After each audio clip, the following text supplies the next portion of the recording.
tey di nga ñëw fii ci pôle judiciaire financier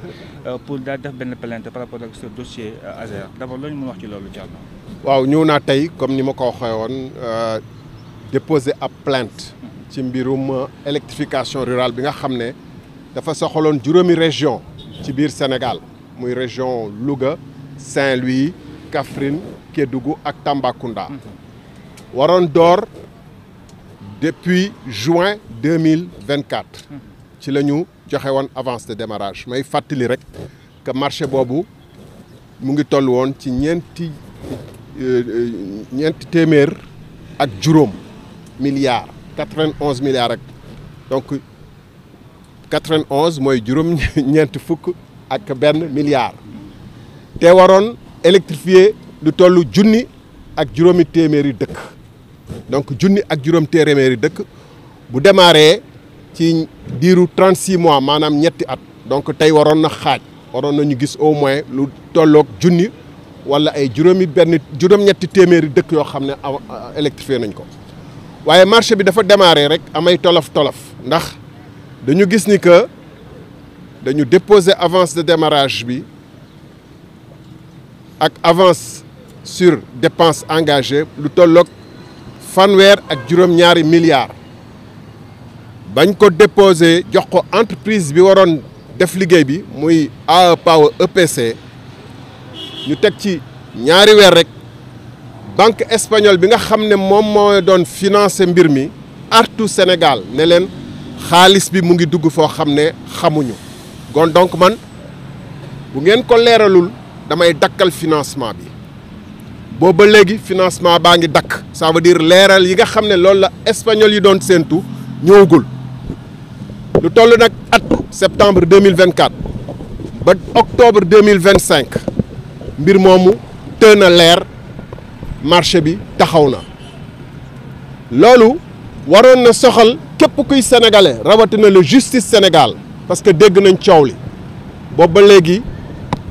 te jàpp naa ni defaguñ ci dara waroon na soxal assemblée nationale dégg ngeen ba ma demee assemblée nationale ci septembre ci ginnaaw ma delluwaat ci sujet bi amay député wu majorité bi yi ngay xam ne dañ may menacé naan ma boo moytul dossier bi dina la lakk gis ngeen képp ku ci wax ci Sénégal nee nañu dañ lay jàpp tëj la moo tax ma wan leen ni Sénégal ñun ñoo ko moom te jaral nañu lu ne dañuy ñëw déposer ba xam nag pôle judiciaire financier ndax daf fi nekk lépp luy scandale bu ñu signalé te am ci ay firnde yu wéer ndax ñoom dañ koy càmbar wala dañuy du mooyu ñu ngi woo ñu bëri ndax ay rapportu CENTIF waaye mbir mii ma wax am na ay firnde yu bëri jox naa leen ko ci dossier bu ma leen jébbal wax ni que ministère des finances et du budget yëgal nañ ko xam na ni financement bi dañ ko suspendre xam na ni 37 milliards yi leeragul fu mu dugg ba tey xamaguñu fu ñu dugg état wu Sénégal képp ku ji responsable te lambe ci dossier bi yëg nga ko te dara amagu ci wax nañ ko assemblée nationale te dara yëngugu ci donc war nañu ñëw fii fi jàpp ni mbaxane fii la nekkee benn nekkaluñ fi rek régime bi wees waaye dañ fi nekkal képp ku luubal alalu Sénégal te njort nañu alal bi dañ ko luubal njort nañu ni alal bi dañ ko dugal fi mu warul dugg loolu mooy détournement loolu lañ njort donc dañu ñëw pour que loolu mbir moomu ñu leeral ko pour mu gën a leer nag man maa ngi contrat bi xam naa dëkk yi nga xam ne moom la ñu waroon électrifier 70% yi ci région wu Louga la ak région wu Saint-Louis 70% village yi ba tax na sax entreprise bi ko waroon électrifier wutoon na diggante Louga ak Saint-Louis benn terrain wu 10 hectares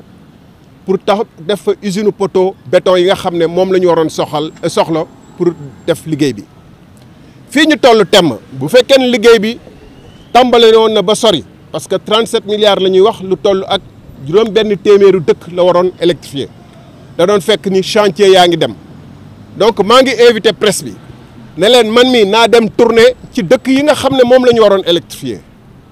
rawatina ci région Louga ak région de Saint-Louis yor naa turu dëkk yi yor naa seen géolocalisation xam naa fu mu féete ci kanam tuuti ci fi lekk ay fan naa leen informer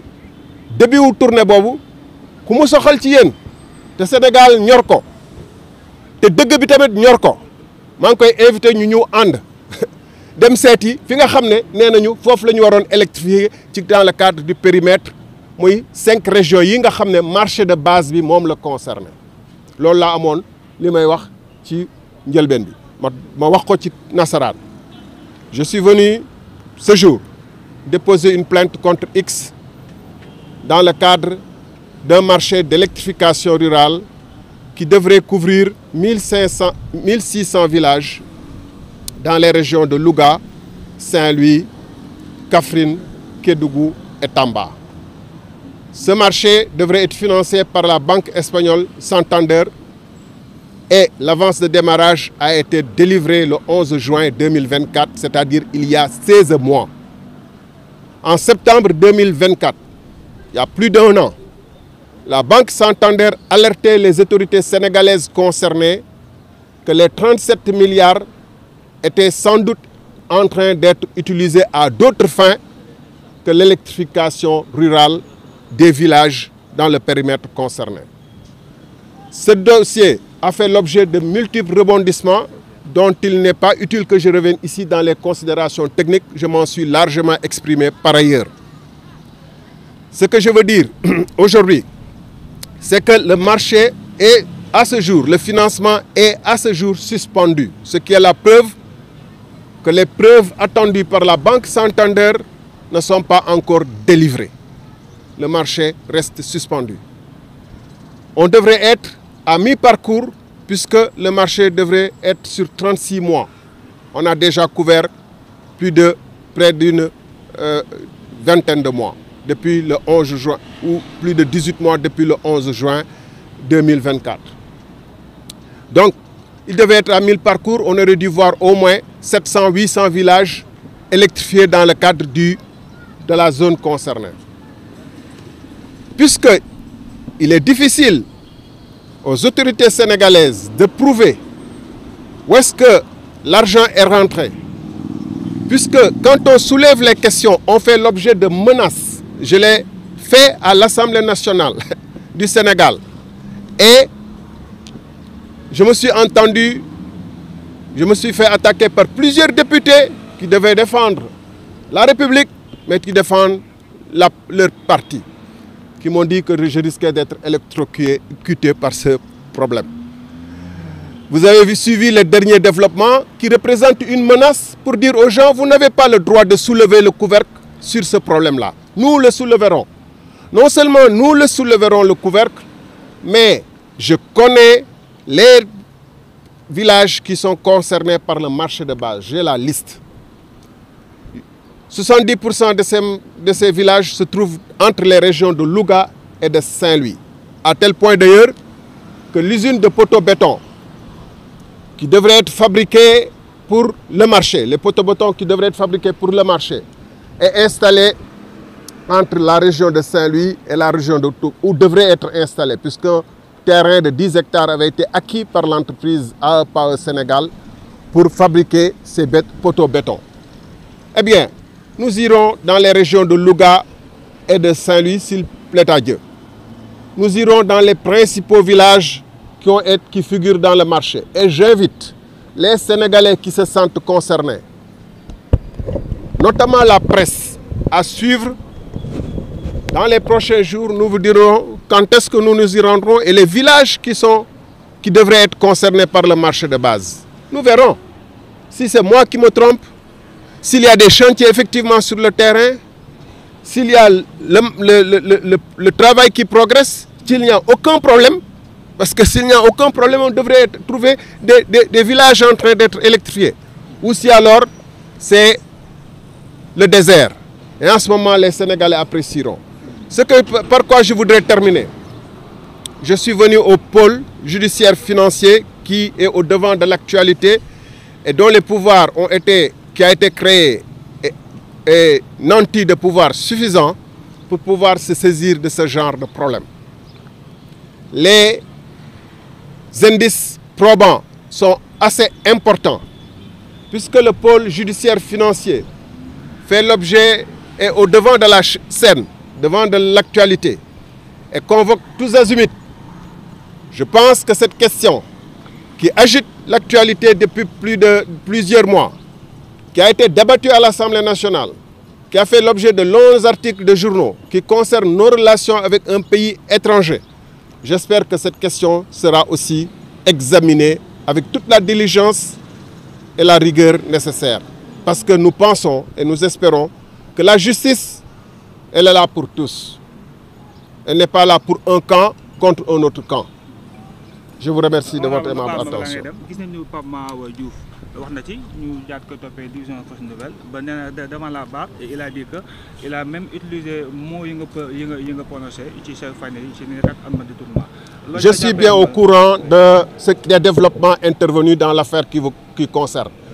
Mais je suis aussi, moi, solide sur les faits que je viens d'exposer et que j'expose depuis des mois. Les péripéties en marge de mon chemin ne me concernent pas, je reste sur mon chemin, droit dans mes bottes. Merci. Merci beaucoup, honorable.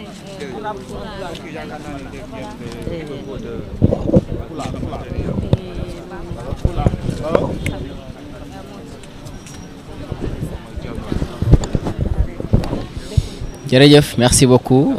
mu ngi noonu kon mbokku internet 313 digital ñu leen di jaajëfal bu baax a baax kon mu nekkoon itam li nga xam te ne moom moo ñu dajale woon fii tey par rapport ak plainte bi nga xam te ne moom la daal di annoncé woon moom mi nga xam te ne kon moom moo di Thierno Alassane Sall par rapport ak dossier bi nga xam te ne kon moom moo ñeel Azer ak supposé scandale bi nga xam te ne kon moom moo di lam ca doon wax depuis daanaka ay mbir ngi nii wala bokk ay jamono ngi nii moom mi li kon di Thierno Alassane Sall daanaka tey jii la xëy déposé li nga xam te moo di cette plainte là fii ci pôle judiciaire financier comme ni mu ko annoncé woon démb sur sa page Facebook moom mi la itam di fàttali rek ne jotoon dem fa li nga xam te moo di ca Espagne ngir def li nga xam te moo di ay investigation sur le dossier Azer Aw Power EPC moom mi lay di Thierno Alassane Sall nag daanaka ñëwaat na ci bu lu bees ngir chargé li nga xam te ne moom moo di dossier bile ngir dénoncer li muy daal di wooye un supposé scandale politico-administratif boo xam te ne moom dafa jàpp ne c'est d'une gravité extrême moom mi lee kon ginnaaw bi mu ko daal di annoncé démb tey jii xëy na déposé li nga xam te moo di une plainte fii ci pôle judiciaire financier pour connaître les détails de ce marché là. kon moom Thierno Alassane Sall nekk député fële ci Assemblée nationale bàyyeegul benn yoon l'affaire Azer Aw Power EPC nga xam te ne kon démb la mu xamle ci page Facebook mooy daanaka moom mi lee tey jii daanaka à 10 heures